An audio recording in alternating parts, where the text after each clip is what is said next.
Hi everyone, so I'm going to show you how to make the hoof for both the giraffe and the okapi, and it starts with a magic circle into a 12 magic circle.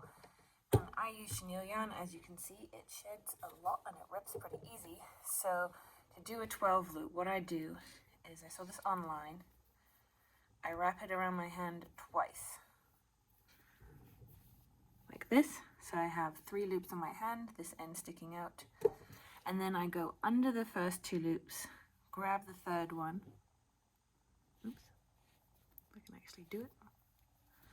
Under the first 2, grab the third one, and then pull a loop. And then I have a ring, and I have this end sticking out, so I'm going to make sure this end is sticking out and I'm not grabbing that. And then I'm going to put 12 single stitches into this circle. 1,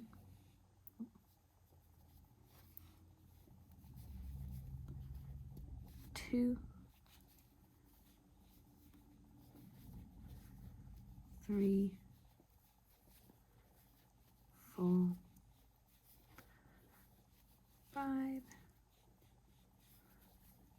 6,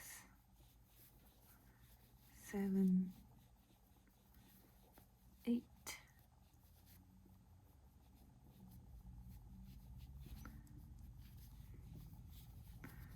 9, 10, 11,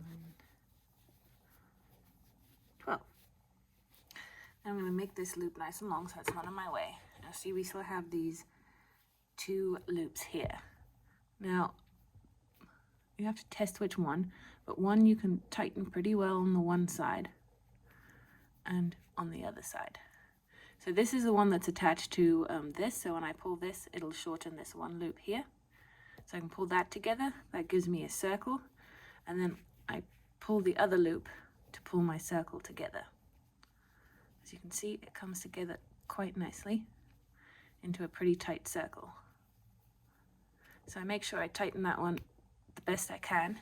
And then what I actually do to make sure it stays secure, I cut this loop and then I tie it. That way my circle stays together. And being that this is going on the inside, that doesn't really bother me. So I can go back to my loop. I now have my 12. I do not use stitch markers, I use a stitch counter thread.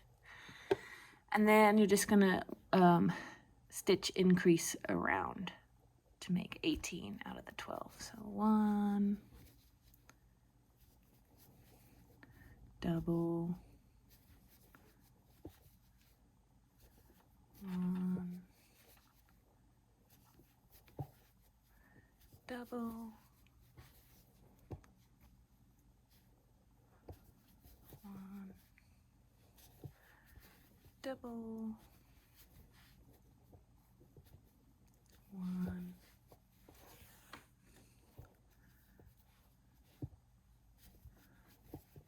double,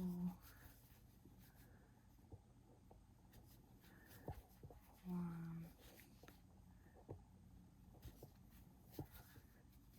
double,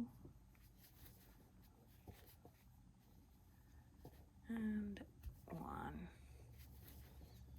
double.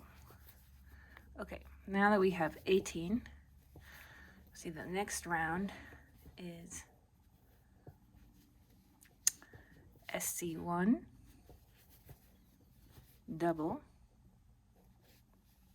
Sometimes dark yarn is so hard to see. Then 4, 1, 2, 3, and 4. And then you're going to skip a stitch. So we're going to ignore this stitch here, go into this one, and we're going to DC into this one 3 times. So 1, 2, and 3. Then, because we're super high up and we want to keep this nice border, we're going to chain 2, and then go into this next stitch, which is sometimes really hard to see and is like right next to this one. And we're going to slip stitch into that one. Then we're going to DC 3 times into the next one. Again, we're really tight in here. So 1, 2,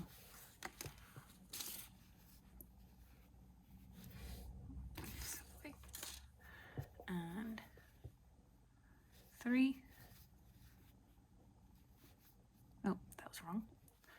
We're going to slip stitch into this one, and then we're actually going to chain 2 because we need to make the height on the other one, and then we're going to do 3 DCs into here. So 1, 2, and 3. Then we're going to skip 1, which is actually like right buried in here that you can barely see, and this is actually the next one. So skip that one, and then 1, 2, 3, 4, increase, and then 2. You'll know that you've found the right stitches if the stitch count works out. And this gives us kind of like a little indent here at the top for the hoof shape. Okay, and then we're just going to use back loops now. I'm going to do 10. So 1, 2, 3,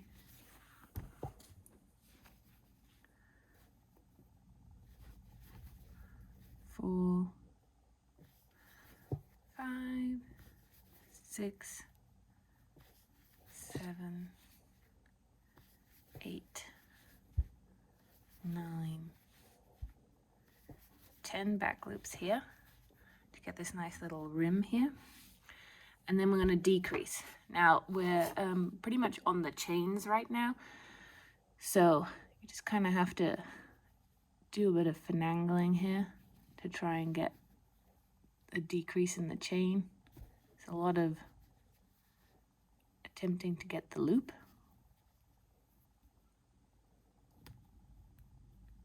As you can see, it's not the easiest. Go through that. Then you slip stitch into the middle slip stitch here. Again, it's really hard to see. To the back loop of that one.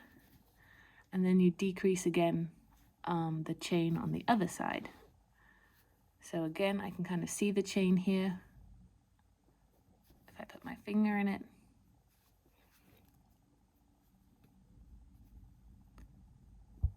So get through both those loops. And I'm kind of using the back loops of the chain. And then we should have 11 left. 1, 2,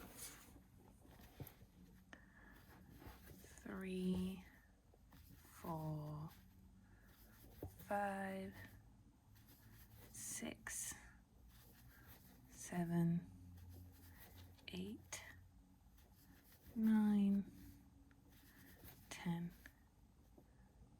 11. Okay, so it's starting to go upwards now. Then next round has all loops, so I'm going to use front and back loops again and do 5. 1, 2, 3, 4, 5, and then do 3 decreases using the front loops this time because we're back to normal, so invisible decreases.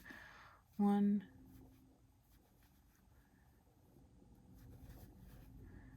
2, and 3.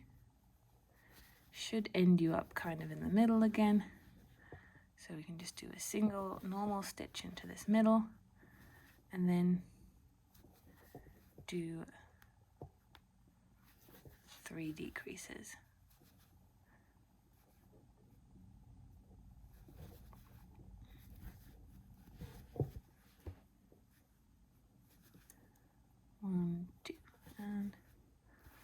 3, and then normal 1, 2, 3, 4, 5, and 6. Now I'm just going to follow the pattern, which just goes a round of 18, a round of 12, and a round of 9. Okay, so I pretty much finished my row, and I should be doing the row where I do 2 SC and then 1 decrease, and on the last stitch, so the last decrease of this round, I'm going to switch color. So I'm going to do my first yarn over and pull through, and then I'm going to grab my second color here, and I'm going to switch. I'm also going to tie a knot just to make sure that it's nice and secure. So this loop round is a bit confusing, hence the video. So what I'm going to do is I'm going to use my white, so my main color. I'm going to make sure that my string of my hoof color is laying on the outside, which is rare, but I am. And then I'm going to HDC around, so 9, but only in the back loops. So that's 1,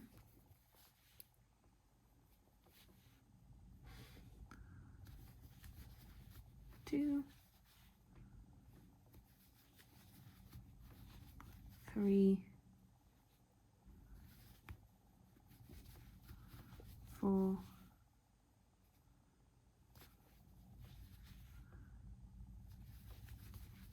5,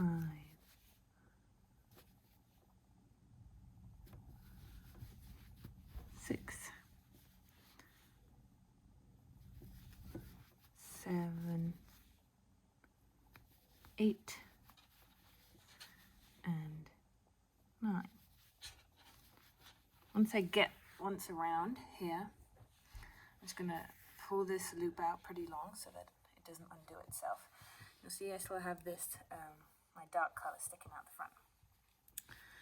So here, oh, I also managed to pull the knot on the outside. Okay. What I'm going to do is I've got all these back loops here, the front loops because I was using back loops. I'm just going to grab a loop right here. Doesn't really matter which loop you grab. I'm going to grab my yarn and pull up a loop. And then I'm going to find the next front loop here. Hard to see, but you'll see that you have these front loops here. And I'm just going to double into this one. So increase. 1, 2. And then I'm going to go around and do the rest. So you should have about 18. So 4, find the next front loop here, 5 and 6,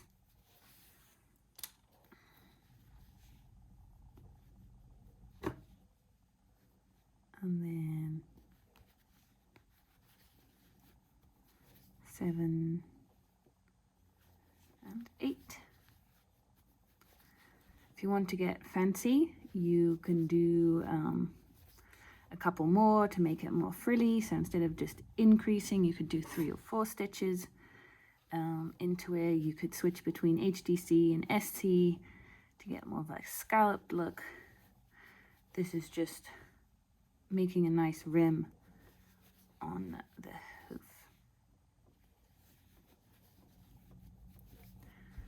Right, I lost count, but it doesn't matter.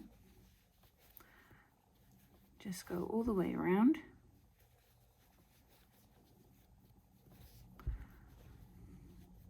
Kind of find the front again. I'm just going to use this one. And then when you're done, I'll just find a hoop somewhere in the first part of my frill and slip stitch into that. And then cut off. And I will sew it in when I'm done. You can see all the fluff coming off the chenille yarn. And this just kind of gives you a nice rim. And you can see we still have the nice little dent here. And before I continue on with this round, I'm actually going to stuff this, and then you can just continue on with the pattern.